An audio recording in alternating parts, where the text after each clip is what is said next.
మగ పిల్లవాడైతే ఉంటుందండి, ఏదో కొడుకు పుట్టాడని సంతోషం. ఆడపిల్ల అయితే ఆ సంబరం వేరు.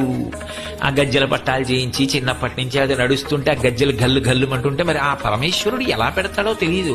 ఆ చిన్న కొప్పు వచ్చేటప్పటికి దానికి ఒక చిన్న సన్నజాజి పూలెట్టుకుని, ఆ బొట్టెట్టుకుని, ఆ కాటుకెట్టుకుని, ఈ గౌనొద్దు నాకు ఈ పక్కీ కావాలి అని ఆ పట్టులంగా కట్టుకుని, ఆ పట్టు జాకెట్ వేసుకుని, వాళ్ళు ఆ చేతి నిండా బుజ్జి బుజ్జి చేతులకి ఎర్రటి గాజులు వేసుకుని, చిన్న చిన్ని ఉంగరాలు ఎట్టుకుని, గొలుసులు వేసుకుని, అమ్మేమో ఎవరైనా ఎత్తుకుపోతారేమో అని భయం అమ్మకి.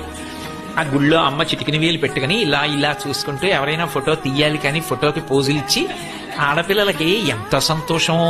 అలంకారం అంటే వాళ్ళదే, ఇంటికి నిండంటే వాళ్ళే. మగపిల్లాడు ఉంటే మాత్రం ఏం చేస్తాం కనుక వాడికి అలంకారం. ఓ నిక్కర వేయాలి, దొక్క వేయాలంటే, మహా అయితే పొట్టేటాడు.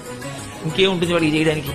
అంటే నేను తక్కువ చేశానని కాదు, కానీ అది అందం. అసలు ఇంటి సంతోషం అంతా వాళ్ళ మీద ఆధారపడి ఉందండి. నేనేమి ఇందులో పొగడాలని నేను ఈ మాట అంటలేదు. అసలు ఈ లోకంలో సంతోషమే స్త్రీతో ఉంది.